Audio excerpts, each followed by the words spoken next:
Boa tarde. Vamos iniciar a 10ª aula teórica de Introdução aos Sistemas de Informação Geográfica. Esta aula é a continuação das aulas anteriores e agora vamos ver como é que se analisam as alterações ao uso e ocupação do solo, a dinâmica da paisagem e o efeito dos fogos florestais. Este tipo de análise requer que nós façamos operações de interseção entre cada duas cartas, a da ocupação do solo de 90 e a de 2007, por exemplo, ou entre as cartas de uso e ocupação do solo e as cartas de áreas ardidas, e posteriormente que se construa uma tabela de contingência para analisar as relações entre o que existia em cada uma das datas e aquilo que transitou entre datas.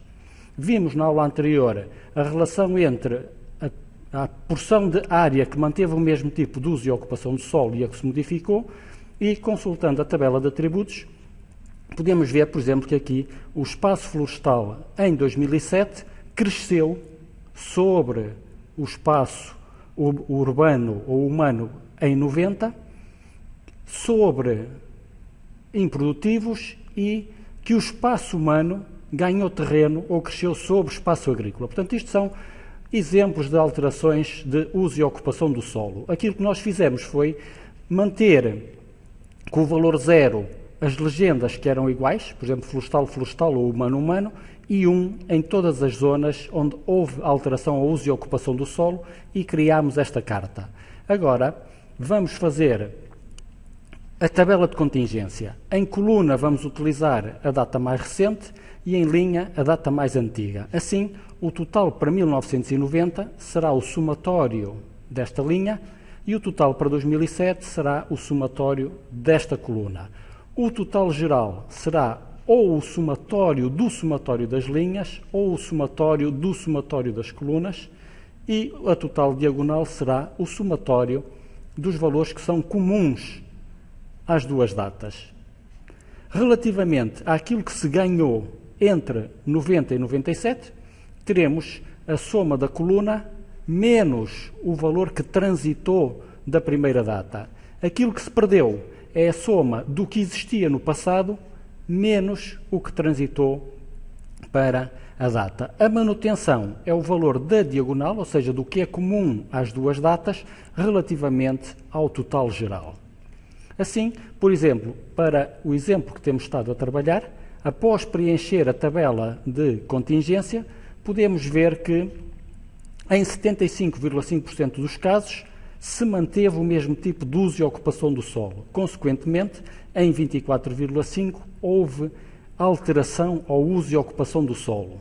Temos nesta secção o que é que se ganhou ou o que é que há de diferente em termos de uso e ocupação do solo, e aqui temos o que é que se perdeu relativamente às duas datas. No entanto, esta análise tem que ser feita com muita atenção, porque nem sempre o facto de nós termos um maior valor num ano mais atual significa que tenhamos tido um grande crescimento desse tipo de uso e ocupação do solo. Temos que analisar sempre o que havia contra o que há relativamente ao que transitou.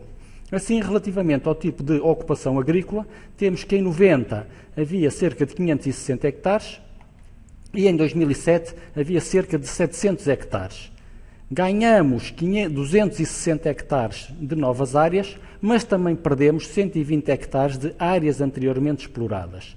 Se, por um lado, ganhamos 37% face ao que havia e que transitou, apenas ganhamos 25% face àquilo que havia no passado. Portanto, uma coisa é o que é que cresceu relativamente ao que transitou, outra é o que é que cresceu relativamente àquilo que havia.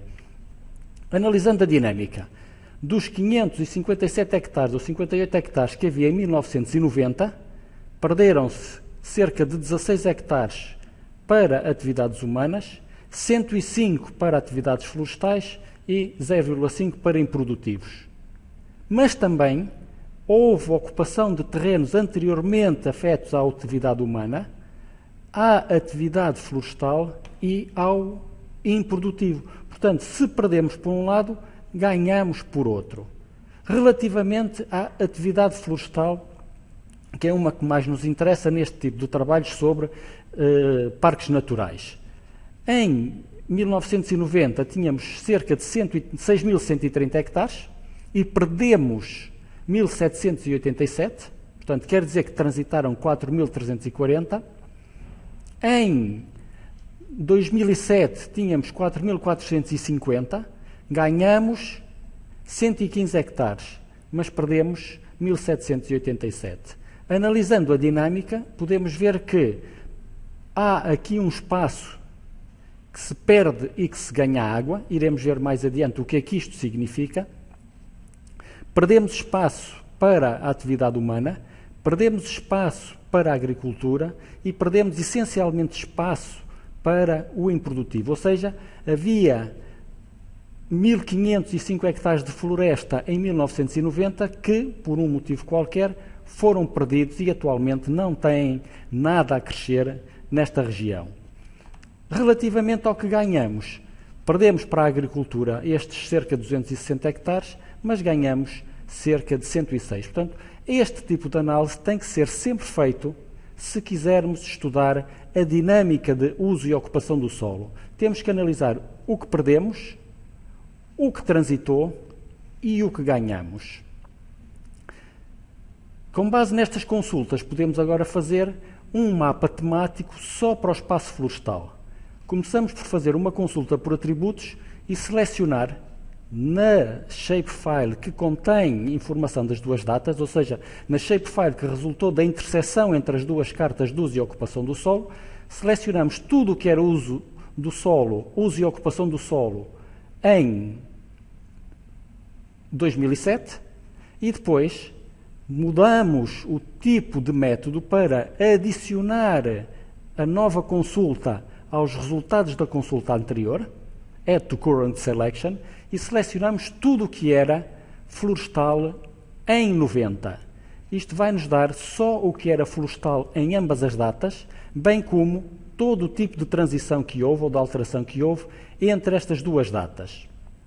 Se fizermos agora a cosmética desta nova folha, podemos ver o que era em 90, a legenda mais à direita, e o que é em 2007.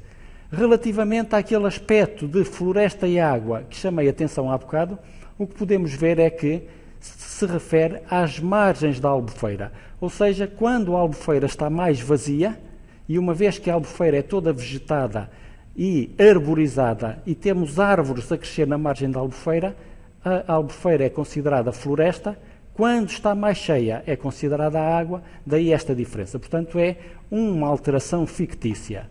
Relativamente à transformação de floresta em improdutivos, temos aqui a representação gráfica. Ou seja, toda esta zona era floresta em 1990 e em 2007 passou a ser improdutivo. Se adicionarmos agora a altimetria, dentro daquilo que estudámos nas aulas anteriores, portanto, temos a área de estudo total, que tem que ser retangular, temos o corte só para o Parque Natural do Alvão, e agora, recorrendo ao ArcScene, uma nova ferramenta do ArcGIS, que iremos abordar no segundo semestre, podemos fazer a projeção ortogonal desta carta temática sobre o relevo. E aquilo que verificamos é que as zonas mais altas do Parque Natural do Alvão foram todas transformadas de floresta para improdutivos.